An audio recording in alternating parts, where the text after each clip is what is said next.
Hello and welcome to the LiveFitNow Podcast. You are listening to episode 47 and I am your host, Vicki Brown. I hope you are well today. Another wonderful conversation coming up with a lady who is going to talk about empaths and narcissists, meditation. So many subjects are covered in this conversation. It's intriguing, it's interesting, and I would love to know your thoughts once you've listened to it. So don't forget to get in touch once you've had a listen. Without further ado, here's the conversation. My guest today is a mindfulness, meditation, and light language healer and coach. We'll be chatting about what it is that she does and also diving into the topic of empaths and narcissists. Her name is Tracy Hughes. Welcome to the LiveFitNow podcast. Thank you for joining me today. How are you? Hi, thanks for having me. It's lovely to be here. Oh, you're so welcome. I can't wait for our topical conversation today. As always, I love to start the conversation with really allowing you to introduce yourself. So what is your background, what it is that you do, and why you chose to specialise in the areas that you have? Well, it's a bit like an old cliche. Pretty much many of us born as empathic people don't really know what's going on in the world and why we tend to pick everything up and become like this absorbent sponge. And in the end, you don't know whether you're dealing with your feelings or somebody else's, and it all gets a bit confusing. So I travelled down quite a spiritual path over many years to fully understand what and who I am, how I can navigate this. And the qualities within me were quite natural, but I didn't really know how to capitalize them until I got older, really, and felt more confident within myself, and had, like all of us in life, a lot of knocks along the way to fully understand more about myself. Did you have a pivotal moment, something that made you realize that you needed to look for a different way? Well, it started when my dad passed when I was 19, and I was very cross with him for going quite so early in my life. And I'd been at work in a corporate job, and this lady came up to me and she said, "I need to take you to see this chap called Stephen." And I was quite defensive. I said, "Well, why?" She said, "Well, he's a clairvoyant medium, everything. He just does, he'll charge £5 for cigarette money." And I really feel that would help you. So at that time I thought, okay. So she booked me up and she took me home with her, like a mother would. She takes me to this chap's house, and I'm thinking, what am I doing here? I'm 19 years old. I have no idea what's going on. But what happened in that 1 hour changed my life. So I walked through the door, and there's this lovely old chap, like your granddad. He was beautiful. And he took my hands very gently, touched them briefly, asked me to sit in a chair, and I sat down.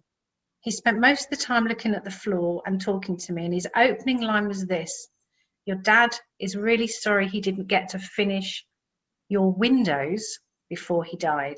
Well, that's it. He had me hook, line and sinker. I barely breathed in that hour. Everything he said was just so amazing, and it felt like the world was on my shoulders when I walked in. 1 hour later, when I walked out, it was gone. I was healed. I felt great. I understood. I'd seen my dad pass. I didn't understand things. He just cleared it all up for me. And the funniest thing was, he kept looking at the floor, and right at the very end, through me wiping, I was crying all the way through it, but quietly, because I didn't want to make a noise, because I wanted to hear everything he had to say and what was being given through him for me. And I said to him, "Can I ask you a question?" And he said, "Yeah." I said, "Why were you looking at the floor quite a lot and talking to somebody who was on the floor?" And he said, "Oh, my dear, that's your cat. Your cat lived a lot in your bedroom and knows a lot about you, and was giving me a lot of information about when you were looking at pictures and feeling sad for yourself." Oh, okay. So my mind was open, my heart was open, and the understanding was given to me. And everything shifted from that day on. And I'm sure there are many people out there that have a story to tell about that. Yeah, everyone has their own experience, don't they? And so with the mindfulness, the meditation, the light language healing, and everything it is that you do, like, how did that pathway start to unfold? Where did you start? And can you tell us a little bit more about each of those things? I think particularly, we have covered mindfulness and meditation on this podcast before, but I think light language healing will be something very new to people. So if you could go into that, then that would Yes, of course. Well, just through going back just into meditation briefly, that's the key to connect to oneself. So I literally prayed one day and I said, hey, God, it's me here. Can you give me an idea what it is that's right for me to do? And it was like magic. I went to sleep that night, and early hours of the morning, but in that really in between beautiful dream state where all of us get messages, a whiteboard was placed in front of me and a big hand came with a marker pen and wrote on it very strongly, meditation and NLP. And that was what that he gave me. I say he, the people would say creator, whoever it was, thank you, thank you. So that started me on my meditation path, and it was more about me going inward. So then I ended up training with the British School of Meditation in 2012, and their school's grown ever since. And I just traveled through lots of doors doing meditation, more about for me to connect inwardly before I even began teaching other people. It was more all about me. So I covered that pathway, and slowly over the years, I've been to many places. And recently, I've completely, in the last 7-8 months, left my old job and completely immersed myself into what I wish to do. All the years of study, all the years of connecting with people. And as I did that, this language started to come through me. And what I was given was that, and I always, I'm sort of going back one, but I always remember saying or knowing there's a healing energy that's really fast and really miraculous, but I don't know what it is yet. And now I feel this is what it is, or a part of what it is. So it's a tribe of ancient beings that come through, and they speak in a light language. So for example, if somebody came to me and they're, generally just need their energy realigned, or there's things going on with them, we work on that together, and we re-embed into their field of energy all the good and beautiful qualities that they're looking for, and we release all the old qualities, and a lot of that's done through light language. So in essence, I'd be working with somebody and I would drop into very quickly a light language. Would you like a demonstration? Yeah, absolutely. Give people an experience. Haretto tondiere shishkambania, eretto gondolia lelela kotushtamana, eketende eka, ishtamania dielaloshtamana, ekatane ekarete tishtamana, ekatale alalalokotushtamania, erekateshtamani inka. So very quickly, that's just bringing more light into your body, more light coming through. And I know when they say Nka, it's about the body. The car is the body. So that's just tiny, tiny little taster, but whatever's relevant for each person. And often there's more than one type of dynamic coming through for somebody, depending on what's going on with them. We work through that doorway with their ancestors all the way back to Noah. They often come in because they feel they need healing and haven't had the opportunity since they've crossed over. So a lot goes on in one session for 1 hour. But it generally over 2, 3, 4 sessions, people notably feel different. So would you say it's a blend between energy, mind and body? Is it bringing all of those things together? Very much so, because the journey of self is the key here, and we're all working towards that journey at some point, even if it's not in this lifetime. Who am I? Why am I here? What's going on? Why do I feel this way? People start to question more and more, especially when things happen in their lives that knock them off their perch a bit. Would you describe yourself almost as a facilitator? Yes, I'm a facilitator and a person that is being channeled through. So I will work, and I always give my thanks back. It's not me, I'm facilitating it. I always thank the creator, the beings of light, the tribe that come through. Whoever comes in, they come in to assist, and it's them working through me for that individual person or people in order to lift or uplift them, which is why people would say, oh, don't you get tired, or don't you? I say no. because it's not me doing it. It's just being done through me. So I'm never tired. Well, that's good. Yeah. Exhausting. It would be quite limiting if that was the case. Yeah. And do you find that, so that's, if you're a facilitator for that, are you blending all your experiences together? Because then can you give them the tools to use mindfulness and use meditation? So they're the tools that they can take away and use, because perhaps they can't communicate as you can facilitate for that to happen. So is it that blend of all of your experiences that's coming together into what you offer people? That's definitely what I feel. That's a good analogy. It's depending on who is in front of me. I've got many tools that I've learned over many years. So often when people have been through trauma, more like the post-traumatic stress disorder type trauma, a part of them is disappeared. I had a client the other day. She didn't want to meet her friends. She's terribly upset. She's gone back to working in the hospital. She's had to wear a mask, and as soon as she's had to wear this mask, something's happened in her past whereby she just had a meltdown. She can't think straight. She can't go back to work. She can't breathe. Her asthma's come back. And the bottom line is the trauma that happened when she was 6 years old hasn't been fully dealt with. So we work with that. We reground her because she's not able to do anything. She's also seeing somebody at work, a psychologist, but she knew it was more spiritual. So we worked on all the levels anyway, and we worked on that. And within that 1 hour, she's reseated herself. On top of that, I will always give someone homework. Because life's about not just being there for somebody and facilitating and they have to keep coming back. I'm not that person. Yes, come back when you need, come back 2 or 3 sessions, but I don't need to keep seeing people, because I'll give them homework and they need to go and work on themselves. And that will empower them and they will feel better. Yeah. Being empowered to have that toolkit yourself means you can call upon it whenever you need it throughout the rest of your life as well, which is so important. Yes, and I also do check myself, and I also have a couple of people that are sort of 35 years plus into their own journey, and I will work with that person. So I'm always mindful of also looking at myself as well. Yeah, always a work in progress. Yeah, all of us are. So yeah, we're just on different stages of the journey. Exactly.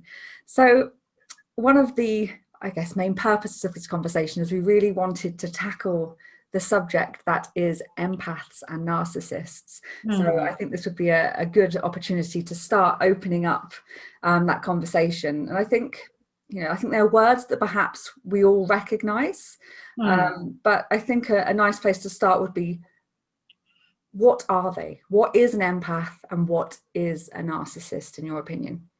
Well, being an empath, I'll start there. So an empath is a person who understands and experiences feelings of others or a situation going on around them, and often can feel quite unpleasant until they actually get to empower their own energy. So often they can experience somebody else's pain, somebody else's feelings, and what tends to happen, instead of just stepping back and maybe being more compassionate, sometimes they overstep the mark and take on that person's pain and then try to fix them. And that's not a good idea either. So the empathic person's this is, again, I found for myself, is to empower yourself and ground yourself. That's the key. And I have lots of tools for that. And it's more about knowing and understanding your light body as well. So you ground through your grounding cords into the earth, and you start working up through your body, and you empower yourself with lots of little things, and you have to work on protecting your energy field, because you will feel everything, and eventually it will make you ill. And as an empath, you are absorbing that from all the people around you, whatever their characteristics may be, whether they also are an empath or perhaps have more narcissistic characteristics. Oh, most definitely. It's almost like a given. It's like the empath has these little feelers that tend to go out and they go, oh, that's that. Oh, what's this? And they might not realize it at first, or they might naturally, if they're too open, absorb too much and then feel so exhausted, they just want to go to bed. I know people that do a lot of clairvoyant psychic readings, and people phone them up because they're generally troubled or they want some help. And I know that some of them often go to bed early because they just can't take any more. But then some of them don't really know how to help themselves. They might be very, very, very good at their job. They're brilliant, but they still need to protect themselves. And that's where it gets a bit messy for some people. Okay, that's good. So it's a little intro into what empaths are. So now, what characteristics might we see from a narcissist? Well, first of all, I just want to say, when this whole subject, there's no judgment, and all of us can have the ability to have some little bit of narcissistic traits within us until we work on that a little bit, or it can creep in depending on what's going on in our lives. So some would say personality disorders, or some would say it could be a mental condition in which people have an inflated sense of their own importance, or a deep need for them to get as much energy and attention off another. There's so many, I mean, you could go on and on and on. However, the empath with their love, compassion and light, and the narcissistic more trait, they just love each other and they just are drawn together for a period of time often. What's happened, or generally what I've overseen through looking at clients and speaking to many people, the empath might be slightly wounded. The narcissistic type person definitely is too. So they make first and foremost a great partnership in the early days. It's like a magnetic force drawing them together. And really it's about both of them looking at what they need to integrate fully into themselves. And eventually the empath tries to save the other person by just allowing them to make loads of mistakes and forgiving them constantly and not sorting their behavior out, let's say. But slowly the all-feeling being, let's say, gets browbeaten and sort of taken down bit by bit, emotionally destroyed. It could be even simple things where they're being destroyed emotionally very slowly. It could be, oh, your dress looks beautiful today. Oh, shame about your shoes, you know, that kind of thing. There's little comments that come in, and these things tend to play out. And a lot of people, I say a lot, all the empaths come to me and they call me up and they start to talk, and it's like a constant play out. And I've been asking, what are you showing me here? It's like 3 weeks in a row, every single client had troubles. Even down to one lady, her light was so diminished because she's had to move into a house and she's renting a room, but the person that owns the house literally treats her so badly that she can barely function at work, and she works for a hospital. So again, I've helped teach her what she needs to know, how she needs to protect her energy and what's going on. And I'm just like a witness in all of this. It's just too much playing out between these dynamics, which made me start to do more research and look more into it and find out. And the key is, for whoever comes to me, is I will look at their energy and make sure they're fully grounded, fully connected, and not given their energy stroke power away to another, no matter what. It's interesting, the fact that you say, obviously, quite often empaths and narcissists will be drawn together. So in a way that suggests perhaps there is a balance to be had, and one can be good for the other if only we knew ourselves better. Like if people could recognize the traits within themselves and we could understand how those relationships can actually work, and it becomes a little bit yin and yang, almost like a scale. And if you have that awareness and understand the relationship and the boundaries that you can put in place, that in fact it can maintain a good relationship for both. But it sounds like that's rarely the case, and there's always a tip in the balance at some stage. Yeah, often there is a tip in the balance. If you get somebody that you can work with, if an empathic person is more in alignment with themselves and they can see the dynamics in another, and they don't have any tolerance for it, they don't entertain it, they don't give it any pleasure, they don't give it anything, they just give it what it needs at that time, then yes, quite rightly, the yin and the yang balance is very much there, because we're all about the dark and the light, you know, the good and the bad, the up and the down. It is always about balance. So my key words would be, for any person that comes to me, or if they're just listening to this, you must work on yourself, you must ground yourself, you must protect your energy and really know yourself and know what you will and won't tolerate, and be clear and set clear boundaries.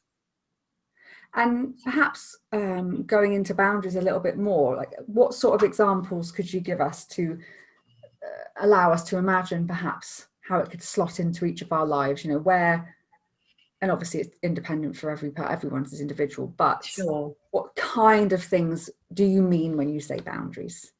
So I've got different examples. So first and foremost, it's our birthright to connect to the earth. A lot of people aren't aware there are two grounding cords. One is electric and one is magnetic. So if you think about how emotions can often be charged, whether you're over happy, over joyous, over angry, there's a charge there. So we're always looking for that constant balance. So by connecting your grounding cords into Mother Earth, and then it's a bit like turning a computer on. You've done that bit, but you haven't done it all. You then must say, I activate my grounding cords. That's going up to your computer and switching it on. It's now activated. What that does, it naturally gives you a siphoning off of energy through your body, down, out through your grounding cords, where it harms no other. Because you cannot kill off, ignore, or get rid of energy. It doesn't work like that, but you transmute it. And like if you've denied certain parts of yourself, you can't say, get out, go away. That doesn't work. It gets louder. You go, hello, come in. Hello, I invite all of you in, all of my drama, all of my bits and pieces, come on in. And then suddenly everything's fine, because you're integrating everything about you. We're all unique. Is meditation a good tool to access that? Meditation is a wonderful tool. It's not about getting rid of your thoughts and all of that. You know, if anyone tells you that's a lie, it's about sitting quietly and slowly over time, making it a practice like you would yoga or anything, going to the gym. You bring it into your life. Even if you do 5 minutes in the morning, 5 minutes in the evening, you start gently. But yeah, that's definitely the doorway in. Things then come up, which you could write down in a journal. And then if you want to investigate further, then you find someone you can work with, and then it just starts to all click into place. And are they the first tools you generally get people to? I always use grounding. I will never start a session with somebody until I've made sure they've grounded themselves, and I keep going back to that and going back to that. And the reason it's so important is because once you really grasp, there's these two kind of currents coming from your body, one electric and one magnetic, and you can put them into the earth and activate them. That's one element. And it also grounds that person, especially if they're in an emotional turmoil. I'll also keep giving it to that person. They might not be ready to keep using it, but I'll keep planting the seed and reminding them. And the reason for that is we need as much light into our body. And unless you ground your lower chakras and you really ground the essence of you, you're going to be floaty and airy-fairy, and that's not good. You bring it all in. Yeah. Do you use physical methods to do that as well, such as, you know, walking barefoot on grass? Oh yeah, you can walk barefoot, walk in nature, go out in nature, keep thinking about connecting to the earth. Whatever you're thinking, your energy will naturally follow. So again, if you're thinking really negative thoughts, that's what you're going to attract. If you're thinking really positive thoughts, that's what you're going to attract. So what comes after grounding? Grounding, and then if I was going to work with somebody, I'd ground them, and depending how fragile they are, I would just leave it at that and work with them on the first session. But once they go a bit further, there's other little tools you can do. You can plant things in your aura which can help protect you. I've got a protection prayer that really, really works, and it's really, really simple, but you say it 3 times, and it is: beloved I am, presence bright, round me seal your tube of light. From ascended master flame, called forth now in God's own name. Let it keep my temple free from all discord sent to me. You say that 3 times, and it is like a tube of light surrounding your body. And you can't be read. People can't get in, but it needs constant update. It's not something you can just put in and think, oh, I'm all right, I did that a month ago. No, it's a daily thing. So yeah, there's lots of lovely little tools, and I give them slowly to people, and they start using it, and they do have a noticeable difference around them. Is this something that you work into daily practice, or is it more about regular practice? If one could, I would say, especially as I say, I get a lot of empaths coming to me, I make them do it on a daily basis, because, you know, for example, the lady that came to me who was being sort of tormented by the person she was renting a room from, it was really diminishing her. And then she's got to go into a hospital and work with people that are poorly. Well, how is she going to help these people if she's in a really bad place herself and she's absorbing everything? So we make sure that she's grounded. We make sure she's got the tube of light around her. We make sure she's empowered with certain tools. So, and already I sent her a couple of details on things, and already she's come back to me twice to say how much of a difference it already is working in her life. So I know it works. It's just someone has to be empowered enough to take the bull by the horns and go for it. And I get reports back all the time. Thank you so much. Oh gosh, this really works. I really love it. Thank you, thank you. So, and it's simple, and it's so, and they always, and it's so simple. Why did I not know this? It's not meant to be difficult. No, absolutely. And if you have 2 people in a situation, and one comes to you because they want to work on themselves and figure out how potentially to set boundaries, is it possible to be successful in that if there is no interest from the other party to partake? No, I would say no at that point. Okay. We could, a seed might go in, but it potentially no, in the sense that that person's got to want to come. I've had people phone me up and saying, oh, can you help me with so-and-so? No. You can help them with that. I said, I can help you if you would like help, and maybe if I ask, and I don't know if I'll get a clear yes or no straight away until I'm working with you, we could send something through you to that person, or we can do prayer for that person. But if they're not ready to receive, or it's not their time, or there's a lesson they need to learn, they will not be given it. It's as simple as that. It doesn't work that way. It's just that person has to want to open their heart and come forward and say, I need some help, or can you help me with this? Otherwise, you might as well just go. I always say to them, go and give your money to the homeless, because it won't work. No. So ultimately, you can help people work on themselves, but you have to be open to it in the first place. Absolutely. And also, for me and my own integrity, I want to work with people that want to work on themselves, and that's really what I put out within my own being, is that I put that out to attract back to me the people that want to work and that want some help, and are prepared to then make a little bit of effort, because, you know, the good old saying is, you take one step forward and the creator will meet you 100 steps in. But you just think, well, if you take no steps forward, nothing's going to happen. You have to take action afterwards. Yeah. And what sort of issues do people come to you for, or with? I'm sure it's very varying, but perhaps just a few examples. It is very varied. in the main, people feel that they have a deep sadness inside. A lot of them, they want to connect more deeply to themselves, and they don't know what's missing. They've come to this crossroads and they just don't know. They don't want to meet their friends, they can't be bothered. There's some sadness there, or they've had a really horrible ending to a relationship and they don't know why, so they're blaming themselves, or they're desperate to get this person back in their life. I get a lot of that, and they feel that they're not complete without another person. So it's working. My main job with them is to make them see they're completely perfect as they are and empower them to be a whole being, because sometimes that other relationship isn't right for them going forward, but they haven't seen that yet.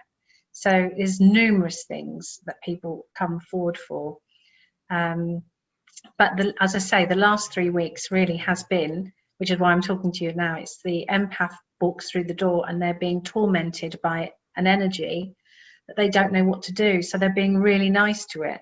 And the nicer they are, the more torture they get. And I said, you need to mirror that in a way. And it was a guy that did a lot of work with empaths a while back. And I listened to one of his talks and it was perfect. He said this, he would go with all these people to, he gave an example and it was brilliant. He said, so I've walked into a hotel. He said, and this used to really narc me. He said, so there's about 40 people coming and I go to reception and I introduce myself and the receptionist doesn't look at me, carries on typing and says, I'll be with you in a minute, and then pretends I'm not there. So internally he would start getting cross. And then she would shout out to him, name, and it would be really like that. And he would internally be thinking, why isn't this woman looking at me? Why can't she connect with me? What's going on here? I'm getting really angry. And then he realized he had to change his behavior. So the next time it happened and he had that same kind of cross type energy come along, he simply mirrored them. And they hadn't looked up. So he went, name, he went, Paris. He just, straight away, he just literally, and all of a sudden he said that person's shoulders, he spotted their energy. It went down. They kind of sat back in their chair. She said, they gave him the full attention, and it dawned on him, the penny dropped. Ah, right. They're not going to hear me when I'm coming in on my nice, happy level, because they're not in that space. So if I just mirror that same energy, I get attention by that person because they feel comfortable. It's an energy they recognize. So he just mirrors people. And then it all works. So he said, empaths can't be nice all the time. It doesn't work. So you have to just work out where and when you need to man up a little bit and not be so nice. That is interesting, because there is quite a lot of research into that skill that I think we all possess, but perhaps some people are more in tune with it than others. But you do mirror the people that you're around. If you're in a room of very well spoken people, you'll probably start to speak a little better, and if you're in a more relaxed space, shall we say, you'll probably start relaxing a little bit yourself. And you might not even consciously do that, but I think that is something that is within us all if we allow it to come out. No, I agree. I definitely agree. And sort of, I would say a note not only to myself, to anyone else that's listening that's an empath. And I love this saying, and it's not mine, so I don't own it, but don't give your power away to the people in the cheap seats. Such a great line, isn't it? It is. It certainly has impact, doesn't it? Yeah. And you just think, well, okay, what does that mean? Well, people in the cheap seats, they're just going to be the naysayers, the ones that are going to run you down, but they don't really know why. They're just going to run you down because they can. They haven't really thought about anything. So and it's just a great saying, because there's so much social media out there, so much interaction, and people just think,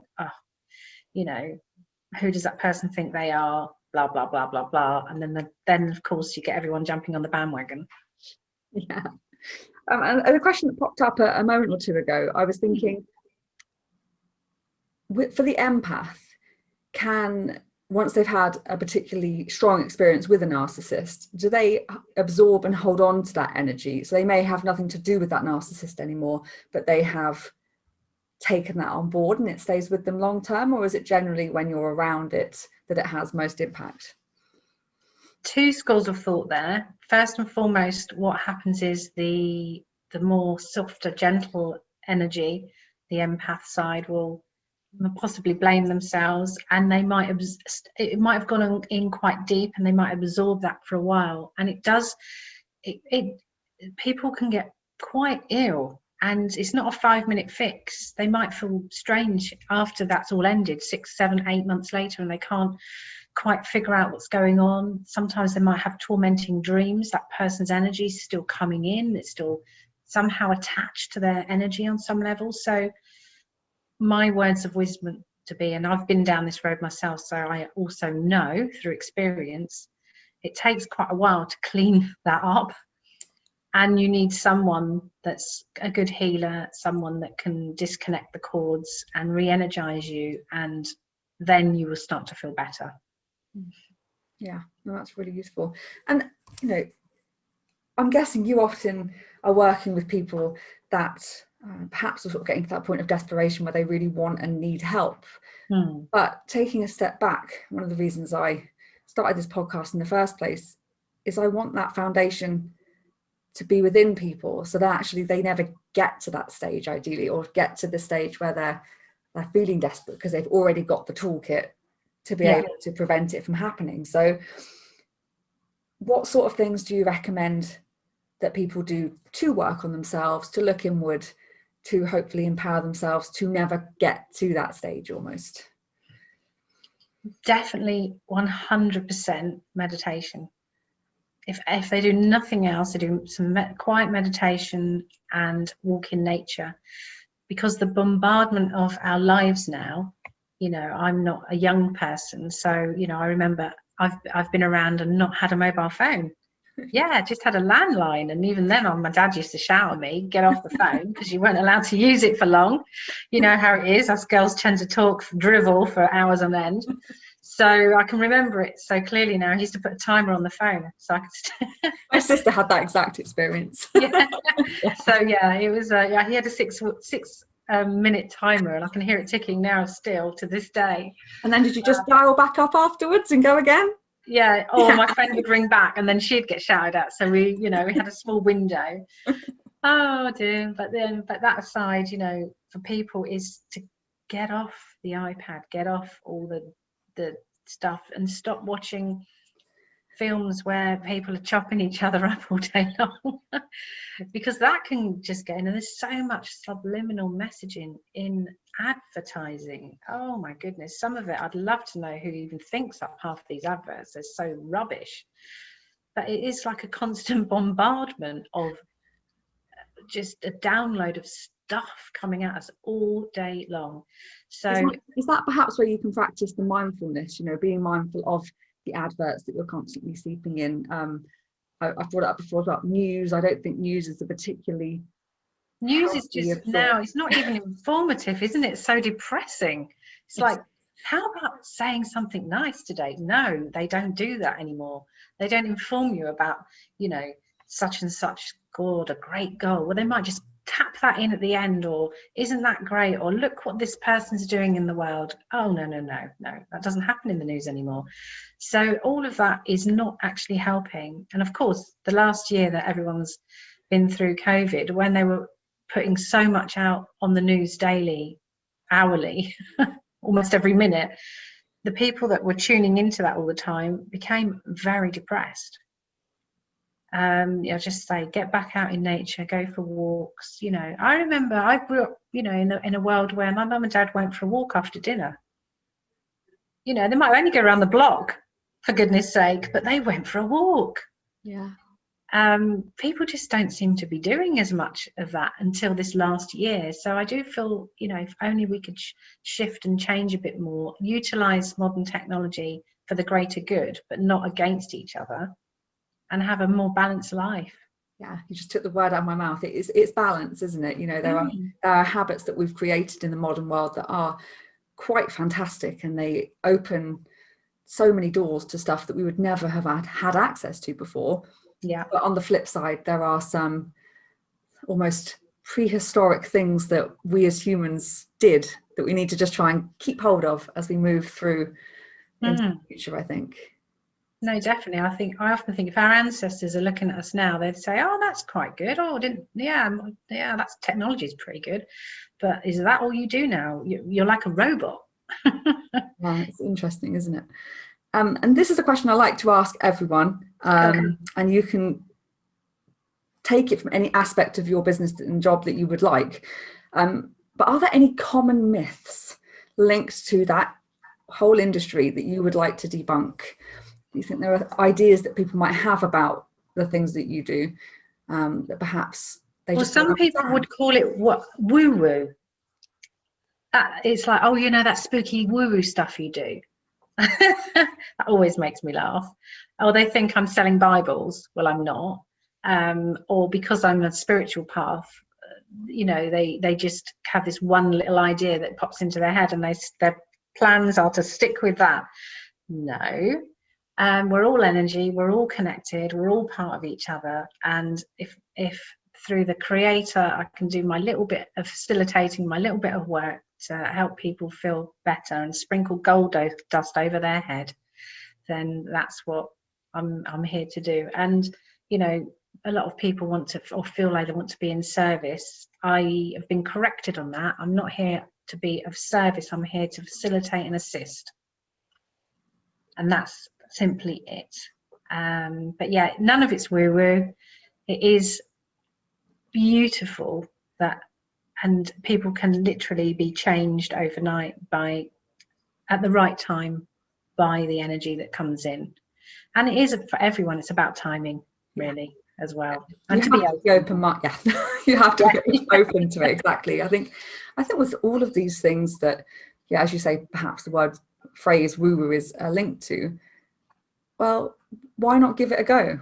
I mean, if it doesn't work, it's just been an hour of your time, but it might completely change the path of your life. So if you're open-minded to at least give it a try, you then have the opportunity to experience something completely different.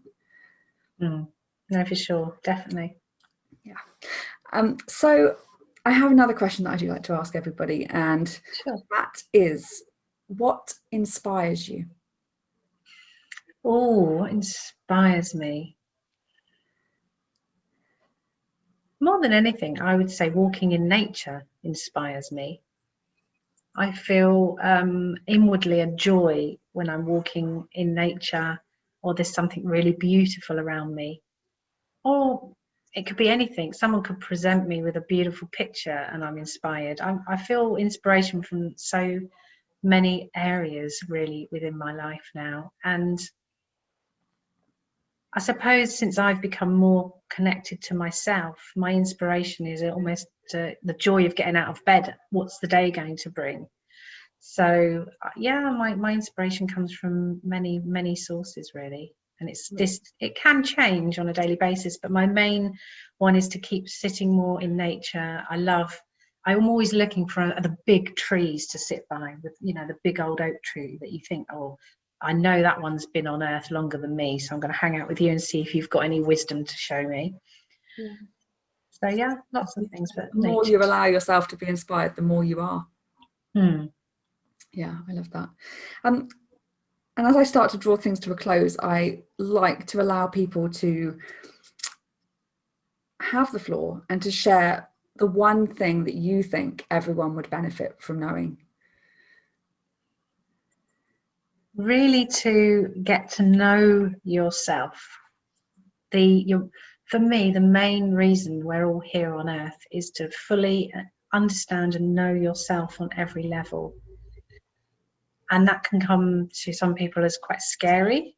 And, I'm not going to look in that corner because I don't want to unpack that because that's too traumatic. And you often find that isn't as traumatic or as ugly or as horrible as you may think. So to end here in a sense, I've written something down which it comes up time and time again. And this is what I'd like to leave people with, to ask themselves when they feel ready. What part of myself have I abandoned? And then just spend time. You might already know straight away, or you might say to yourself, and spend time with that part. But mainly, so many people I work with, there's a part of them that has either been denied or hurt or upset, and we don't get through this life unscathed. So it's calling that part back in, or parts, over time, and integrating them. And then when that happens, magic. It's all magic after that. And do you think sitting with a thought is the place to start? Perhaps journaling, writing it down? Definitely. Journal, write things down, write your dreams down. Often our subconscious gives us little dreams and shows us things about ourselves, and you write that down, and it might make no sense whatsoever, but then it's often symbolic, and it's digging into that and sort of working out, what am I being shown here? And just to tip back into what inspires you, do you think it's quite a useful practice to have daily gratitude, to start noticing the good things in your life, whether you just say it to yourself, think about it, or write it down? Because again, I guess it's that positive spiral that you can move towards if you just start, even with the tiny things, if you're in a dark place. Oh, definitely. Just being great, even if you're in a dark place, being grateful that you have a friend that's come to visit you and brought you some food. You think, oh wow, that's amazing. And saying thank you. But yeah, more and more you can write down to be grateful for, which I know is extremely hard when it's the darker times. But energy is just energy, and it responds in a way that if you constantly spiral into negativity, you get more of it, unfortunately. But if you pull yourself up, or find somebody that can pull you up enough out of that mire and muck that you're in, to bring light in, and then slowly you can bring the rest back to yourself, then that's also helpful. But as I say, we're all on the wheel of life, and we don't go through this life unscathed. So things will happen. We all have bumps in the road, and it's just having a better understanding of yourself to deal with things, and having just a handful of lovely friends, that can support you. Yeah, acknowledging and accepting and allowing us to move forward. Yeah. Well, thank you so much. I would like to leave the audience with all of the information to connect with you, should they wish, and I will pop it all in the show notes. But where's the best place to find you? I've got a couple of websites. My one is www.tracyannhughes.co.uk, or I also have another website which is Meditation in Life. So they're the two. So it's all about me, and it's all about meditation generally, and all that I work with. So if anyone wants to reach me, just reach out and let's have a chat. Yeah, fantastic. I will pop links in the show notes so people can click straight through to those websites, so not a problem at all. Well, thank you so much for joining me today. I have loved this conversation, and hopefully we can chat again soon. That's lovely, and thanks for having me. I really appreciate it. You're welcome. Thank you so much for listening to episode 47 of the LiveFitNow podcast. I hope you enjoyed that conversation with Tracy. And as always, please do share this episode with friends and family who you think might be interested. If you don't already, please don't forget to subscribe to the podcast so that you get notified with every new episode that comes on. And if you would like to get in touch with myself, you can either click through the links in the show notes for our social media, or email me directly, hello@livefitnow.co.uk. If you enjoy listening to the podcast, it would be wonderful if you could leave us a review. It means so much to get the message out about this podcast. And you can also become a supporter of the podcast by going to buymeacoffee.com/livefitnow. I hope you have a wonderful week. Until the next time.